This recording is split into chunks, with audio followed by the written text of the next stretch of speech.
Muy buenas a todos, en este vídeo me gustaría que entendieseis perfectamente lo que es la electricidad, que sepáis intuitivamente razonar qué es el voltaje y qué es la intensidad.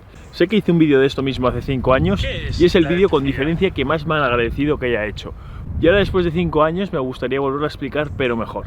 Después vamos a explicar la corriente alterna, la potencia reactiva, inductancias, capacitancias, que es un tema muy importante de la electricidad, pero que se explica poco. Y por último vamos a explicar un poco de trifásica. Así que espero que os guste y dentro vídeo.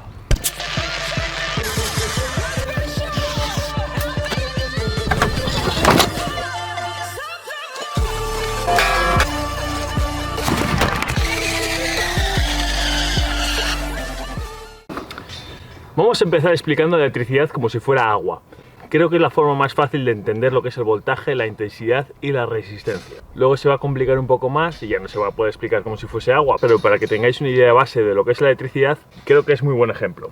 Este depósito que está lleno de agua sería el polo negativo de una pila que está lleno de electrones, y este otro que tengo aquí que está vacío sería el polo positivo. Nosotros conectamos un cable a la pila y lo que hacemos al conectar el cable es que los electrones vayan desde el polo negativo al polo positivo. En este ejemplo, ¿qué es el voltaje? El voltaje, el término correcto en castellano es tensión. A los físicos les gusta mucho utilizar la palabra diferencia de potencial. El voltaje hemos dicho que es una energía potencial, por lo tanto, hasta que yo no quite el dedo de aquí o conecte el cable, esa energía no se libera porque es una energía potencial. Lo mismo que la altura, ¿no? Yo tengo el móvil aquí a esta altura con una energía potencial y si quiero liberar esta energía, lo que tengo que hacer es soltarlo. O en este caso sería conectar el cable. Cuando los pájaros se posan en las líneas de alta tensión, no les pasa nada, aunque estén a mucho potencial respecto al suelo, porque siempre y cuando no toquen tierra o otra fase, no se libera ese potencial. Es lo mismo que si tú estás en lo alto de un edificio, tienes mucha energía potencial, pero siempre y cuando no la liberes saltando, no te va a pasar nada. Cuanta más energía, o sea, más voltaje tienen los electrones, más rápido van, mejor atraviesan resistencias. Ya sabemos lo que es el voltaje, la energía que tienen los electrones. ¿Y qué es la intensidad? Pues la cantidad de electrones que van. Si yo hago este agujero más grande, ahora como veis viajan más electrones por el cable, por lo tanto tiene más intensidad. Voy a explicar un concepto muy importante del tema de la intensidad. Tengo aquí esta botella llena de agua, o sea, llena de electrones, y esta botella vacía con aire, llena de huecos para estos electrones, el lado positivo y el lado negativo. Cuando nosotros conectamos la batería, el agua va hacia abajo y el aire va hacia arriba. Por lo tanto, la electricidad se puede ver de las dos maneras, como electrones que van desde el polo negativo al polo positivo o como huecos que van del polo positivo al polo negativo.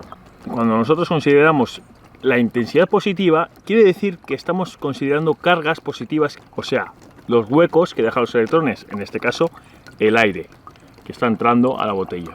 Aunque en verdad lo que se mueven son los electrones, que son los que van del polo negativo al polo positivo. ¿Y qué nos falta por saber? La resistencia. Si yo ahora aquí pongo el dedo, estoy obstruyendo el paso de los electrones, por lo tanto mi dedo es una resistencia, pasan menos electrones. La resistencia puede ser, por ejemplo, también un motor eléctrico. Si colocamos, por ejemplo, el motor eléctrico con poco potencial, aquí a poca altura, pues no gira muy rápido. Pero si lo colocamos aquí donde el potencial es más alto, donde el voltaje es más alto, pues el motor gira mucho más rápido. Ahora vamos a explicar la ley más importante de la electricidad, la ley de Ohm, que dice que el voltaje es igual a la intensidad por la resistencia. Para recordarlo, la palabra VIR. Y la vamos a explicar con esta pila de 9 voltios que tengo aquí y mi cuerpo, para que se entienda fácilmente. Bien, voy a colocar el polímetro en amperios. Vamos a medir la intensidad que es capaz de generar esta pila. 4,5, ahí lo veis, ¿vale? Esa es la intensidad máxima que es capaz de dar esta pila. 4,5 amperios. La intensidad se mide en amperios. Y para matar a una persona solo hacen falta 60 miliamperios, o sea 0,06 amperios, cruzando por el corazón. Así que voy a hacer lo que nunca se debe hacer en electricidad. Tocar con una mano un polo de la pila y con la otra mano el otro polo de la pila, para que la electricidad me cruce el cuerpo y atraviese mi corazón. Esta pila tiene 4,5 amperios y para producirme un paro cardíaco solo hace falta 0,06 amperios. Vamos a hacerlo. Eso lo tienes que sacar, Era broma, no he sentido nada. ¿Por qué no he sentido nada? Porque estamos obviando un dato muy importante, que es la resistencia de mi cuerpo. Esta pila es capaz de hacer 4,5 amperios en cortocircuito, sin ninguna resistencia. Pero mi cuerpo tiene mucha resistencia. De hecho, la podemos medir. Ponemos el polímetro en resistencia. Con una mano estoy cogiendo un polo y con la otra el otro polo. Ahora mismo tengo 3 mega ohmios, 3 millones de ohmios de resistencia. Si queremos saber la intensidad que ha recorrido mi cuerpo al tocar yo con los dos polos la pila, es muy fácil. La intensidad es igual a el voltaje entre la resistencia. O sea, 9 voltios entre 3 millones de ohmios, que nos sale 0,00, poquísimo, o sea, lo pasamos a miliamperios, 0,003 miliamperios. Al tocar la pila sí que recorre una intensidad en mi cuerpo, pero es tan pequeña que no la siento. Ahora voy a volver a medir la resistencia de mi cuerpo, pero me voy a lavar las manos. Al lavarme las manos lo que estoy haciendo es quitar la grasa que tiene la piel de mi cuerpo. Y con las manos mojadas vamos a medir otra vez la resistencia de mi cuerpo. Fijaos, ahora mismo la resistencia de mi cuerpo es 220.000 ohmios. Ha bajado de 3 millones de ohmios a 220.000 ohmios. El hecho de tener las manos mojadas hace que por mi cuerpo recorra una corriente 15 veces mayor. Ahora noto como un pequeño cosquilleo, pero no es nada, porque es un voltaje muy bajo. Pero cuando estamos hablando de voltajes más altos, tener las manos mojadas puede ser muy peligroso. Por eso es peligroso andar con electricidad en entornos húmedos, por ejemplo en un baño. La resistencia que tiene mi cuerpo al final se produce en la piel, porque la sangre al final es agua, tiene sales y la electricidad circula como un cable dentro del cuerpo. Pero por ejemplo la lengua no tiene piel. He hecho por la vila. No. Me siento como en un documental grabando los animales a ver qué hacen. Algo.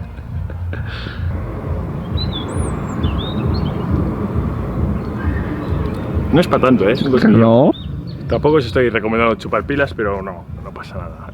O sea, es un cosquillo muy suave. ¿Y por qué ocurre esto? Porque la lengua está húmeda y no hay piel, así que la resistencia es muy baja. Acabamos de explicar la corriente continua, que es un voltaje constante a lo largo del tiempo. Por ejemplo, una batería siempre tiene 12 voltios. Pero ahora vamos a pasar a la creación de Tesla, la corriente alterna. La corriente que nos llega a todos hasta nuestra casa es una onda sinusoidal. ¿Qué quiere decir esto? Que hay un momento de la corriente en el que sube hasta 325 voltios. Baja hasta cero, o sea, en ese momento no hay tensión, no hay voltaje en la casa, no circula corriente, y sigue bajando hasta menos 325 voltios. ¿Qué quiere decir que sean menos 325 voltios? Que la tensión ahora es hacia el otro lado, o sea, la corriente va en el sentido contrario. Vuelve a subir hasta 0 voltios, o sea, deja ver otra vez tensión en el cable y comienza otra vez el ciclo. Ese ciclo, aquí en Europa, se repite 50 veces por segundo. O sea, quiere decir que la corriente tiene 50 hercios. Hay otros lugares en los que en vez de 50 hercios se usan 60 hercios. ¿Por qué dices que la corriente sube hasta 325 voltios? Si yo siempre he escuchado que en casa tenemos 220, 230 voltios. Si yo ahora conecto aquí el polímetro, ¿cuánto pone? 224. La corriente sube hasta 325 y luego baja hasta menos 325. Esto es el valor eficaz. El valor eficaz es el valor medio.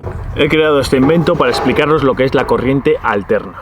Como veis, he colocado ahí una hélice dentro del bote y está conectado el bote a dos jeringuillas. Cuando yo aprieto una jeringuilla, la otra se extiende y viceversa. Digamos que la corriente alterna va y vuelve 50 veces por segundo. Y como veis, aunque los electrones, en este caso el agua, sea siempre el mismo agua que hay en el circuito, o los electrones, en este caso en el cable, son capaces de mover una resistencia. Porque este concepto es muy importante, los electrones no llevan la energía hasta la resistencia. Es el campo eléctrico que hay en el cable, o sea, los voltios, los que tiran de todos los electrones hacia un lado y luego tiran hacia el otro.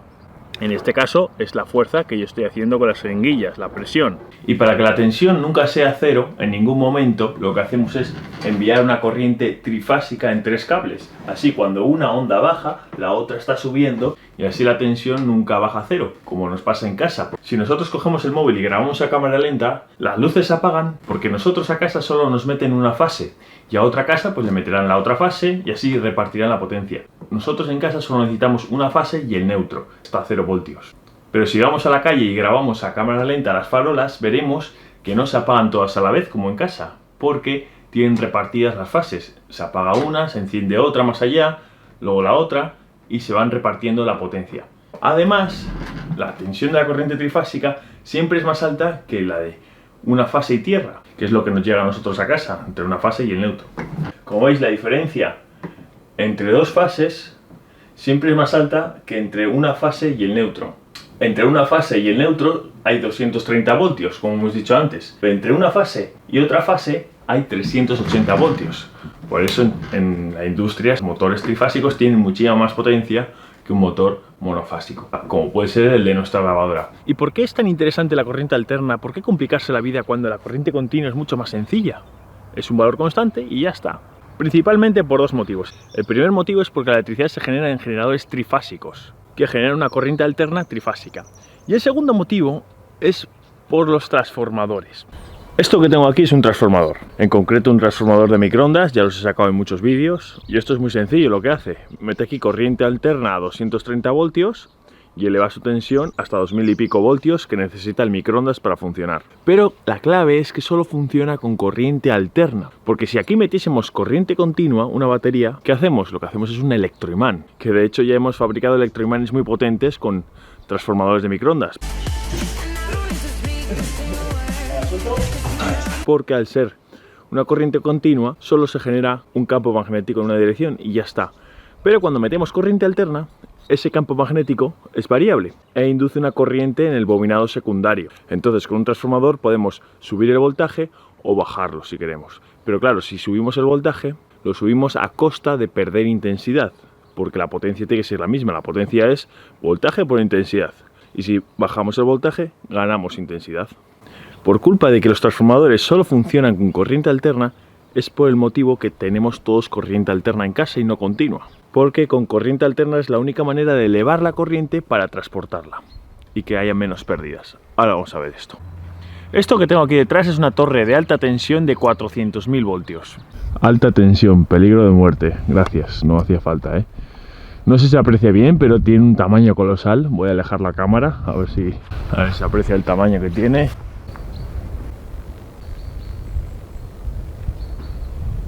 Os quiero explicar cómo funcionan las torres de alta tensión para que entendáis bien cómo funciona la electricidad, porque me parecen súper interesantes. No es simplemente un cable que va colgando. ¿Y por qué se eleva tanto la tensión para transportarla?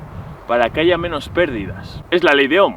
Cuanto más subimos el voltaje, mejor atraviesa la intensidad una resistencia. No es lo mismo que yo toque una pila de 9 voltios, que me atraviesa muy poca intensidad, que toque el enchufe de mi casa, que está a 230 voltios, que ahí me voy a quedar frito. Como veis, son 6 líneas. 1, 2, 3, 4, 5 y 6. Pero en verdad solo son 3 fases, porque la corriente es trifásica. Las dos de arriba son la fase R, las dos del medio la fase S, las dos de abajo la fase T. Y luego, si os fijáis, arriba hay otras dos. Veis que la línea de arriba tiene como esas espirales. Esa simplemente es la línea de tierra. Por si cae un rayo, por ejemplo, que vaya por la línea de tierra hasta la torre y de la torre a tierra. Y las espirales esas que tiene la línea de tierra es simplemente para que no se apoyen los pájaros. Es como un espantapájaros. Eso blanco que tiene ahí es vidrio. El vidrio es aislante. Llega la línea hasta el extremo del vidrio y se une por cables hasta el otro lado de la línea y sigue, para que la electricidad no baje por la torre hasta tierra. La línea de tierra, la que está arriba del todo, no tiene vidrio, no está aislado, de hecho está conectada a la torre. Quiero que os fijéis en algo muy interesante.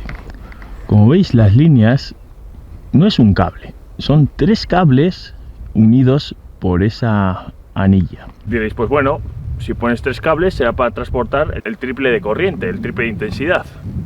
Pero es que para eso sería mucho más sencillo poner un cable el triple de gordo que poner 3 cables, ¿no creéis? Eso tiene un motivo y es muy interesante. Imaginaos que tenemos, en vez de 3 cables, solamente uno de 400.000 voltios. Ese voltaje tan alto crea un campo eléctrico. Aquí voy a hacer un inciso. El voltaje crea un campo eléctrico, la intensidad crea un campo magnético. Al tener en la superficie del cable un voltaje tan alto de 400.000 voltios, crea un campo eléctrico que se va disipando poco a poco. Por ejemplo, igual a 1 centímetro tenemos 200.000 voltios, a 2 centímetros 100.000 voltios, a 5 centímetros 1000 voltios, y así se va disipando el voltaje. No pasamos directamente de 400.000 voltios a 0. Si os fijáis, los cables están al descubierto, no tienen un aislante como los cables de casa. El propio aire es el que hace de aislante. Pero el aire tiene un límite que es de 30.000 voltios por centímetro. Si superamos los 30.000 voltios por centímetro, el aire se ioniza y se vuelve conductor, como la escalera de Jacob. ¿Os acordáis? De un polo a otro hay 2000 voltios, pero no circula la corriente porque hay aire en medio. Pero si creamos una pequeña chispa, ionizamos el aire. Ionizar el aire significa arrancar con el campo eléctrico los electrones de los átomos, y al estar los electrones sueltos circulan mucho mejor. Por eso circula la corriente, se crea un arco eléctrico. La resistencia al aire cae muchísimo. La superficie son 400.000 y a 1 centímetro estamos a 200.000, el gradiente es de 200.000 voltios por centímetro, y con 30 ya nos sirve para ionizar el aire. ¿Y qué ocurre? Que alrededor de todo el cable el aire se ioniza y salen unos pequeños rayitos morados, porque es tanto el voltaje del cable que estamos arrancando los electrones de los átomos del aire. Esto se ve muy bien de noche, un día que haya niebla, porque al haber niebla hay mucha humedad y baja aún más la resistencia a ionizarse el aire, y se ven las líneas moradas. Entonces, para evitar que el gradiente del campo eléctrico sea tan intenso, lo que hacemos es separar ese cable en 3. Y al haber 3, los 400.000 voltios ahora están en un área bastante más grande y por lo tanto se disipa más despacio. El gradiente no es tan alto y las pérdidas, por este efecto que se llama efecto corona, son más bajas. De hecho, cuando os ponéis debajo de una línea de alta tensión, el ruido, el zumbido se oye eléctrico muy característico. Escuchadlo.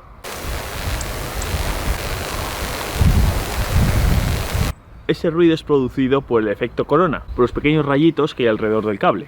Y el efecto corona es perjudicial porque estamos gastando electricidad en ionizar el aire que hay alrededor del cable. Y claro, igual en un trozo muy pequeño no pasa nada, pero cuando tenemos kilómetros y kilómetros de cable, pues las pérdidas son muy considerables. Por eso se ponen 3 cables en vez de uno más gordo. Ahora vamos a explicar el concepto más importante y a la vez más complicado de la corriente alterna, que es la potencia reactiva. Si consigo que os quedéis con lo más mínimo de esto, me voy a dar por satisfecho porque es un tema súper importante. La potencia que circula por los cables la podemos separar en 2. En potencia activa, que es la que realmente aprovechamos para convertirla en potencia mecánica en un motor, para encender una lámpara, para ver el televisor. Nosotros lo que consumimos es la potencia activa. Pero hay otra parte, el lado oscuro, que es la potencia reactiva. Es una potencia que está circulando por los cables y le está quitando el sitio a la potencia activa. En corriente continua solo tenemos un tipo de carga, que es la resistencia. Por ejemplo, una bombilla, que consume potencia activa. Las resistencias solo consumen potencia activa. En corriente continua la potencia que consume una resistencia es voltaje por intensidad. Así de fácil. Una pequeña aclaración. Cuando nosotros conectamos una resistencia en corriente alterna, cuando sube la tensión, sube también la intensidad. Y cuando baja la tensión, baja la intensidad. El voltaje y la intensidad van en fase. Suben los voltios, suben los amperios. Bajan los voltios, bajan los amperios. Por lo tanto, la potencia, que es multiplicar los voltios por los amperios, también está en fase. Cuando suben los voltios, sube la potencia también. Y por eso las resistencias solo consumen potencia activa, porque la potencia está en fase con los voltios. Pero ahora vamos a ver 2 situaciones en las que la intensidad ya no está en fase con los voltios. Se desfasa. Y por lo tanto, la potencia, que es multiplicar los voltios por los amperios, va a estar desfasada. Y ahí es cuando aparece el concepto de potencia reactiva. Pero en corriente alterna aparecen 2 tipos de cargas más: las inductancias y las capacitancias, bobinas y condensadores. Si nosotros tenemos una bobina y la alimentamos con corriente continua, eso lo único que hace es generar un electroimán. Al circular corriente por la bobina, crea un campo magnético, como hicimos con los transformadores para hacer electroimanes. Pero cuando la alimentamos con corriente alterna, aquí viene la clave, cuando la onda eléctrica sube, se crea un campo magnético en una dirección. Y cuando la onda baja, tiene que crearse un campo magnético en la otra dirección. Y claro, ese campo magnético lo que hace es oponerse a que le cambien de dirección. Digamos que ese campo magnético frena la onda. ¿Y qué ocurre? Que esa onda se retrasa, tarda más en cambiar. Por lo tanto, si nosotros alimentamos una bobina con corriente alterna, lo que va a hacer la bobina es atrasar la onda. Porque el campo magnético que se está creando dentro de la bobina está frenando la onda, entonces la retrasa. De hecho, la retrasa exactamente 90 grados. Pero en cambio, si tenemos un condensador alimentado con corriente continua, pues se carga, y cuando una vez que se carga, deja de circular corriente. Pero con corriente alterna, el condensador se carga, y cuando la corriente alterna quiere cambiar de sentido, el condensador, al estar cargado, lo que hace es descargarse y ayuda a la onda a cambiar de sentido. Por lo tanto, un condensador lo que hace es adelantar la onda. De hecho, los condensadores adelantan la onda 90 grados. Esto que quede clarísimo. Una bobina retrasa la onda. Un condensador la adelanta. Vale, Alberto, pues solo conectas resistencias, no conectes bobinas y condensadores en corriente alterna. Claro, pero es que en tu casa todos los motores eléctricos, por ejemplo la lavadora, la nevera que tiene un compresor, otro motor eléctrico, el microondas que tiene un transformador, todo eso son bobinas. Y el campo magnético que crean esas bobinas retrasa las ondas. ¿Y cómo compensamos ese retraso de las ondas? Con condensadores. Ponemos un condensador en paralelo y lo que hacemos es ajustarla otra vez donde debería estar. Vosotros no os tenéis que preocupar por poner condensadores a la lavadora o a la nevera, porque ya cuando los compráis ya viene con ellos, ¿vale? Así que estad tranquilos. Y hasta aquí el vídeo. Sé que es un concepto complicado el de potencia reactiva, pero bueno, siempre os podéis ver el vídeo una y otra vez. Así me dais visitas, nada, es broma. Este vídeo me ha llevado muchísimo trabajo, sobre todo de edición, y si veo que os gusta y le dais apoyo a este vídeo, voy a hacer más vídeos de electricidad, que todavía quedan muchas cosas por las que hablar. Como os he dicho, si os ha gustado, si habéis aprendido algo, dejadme ahí abajo el like, que me ayuda muchísimo. Suscribiros si no estáis, y hasta la próxima.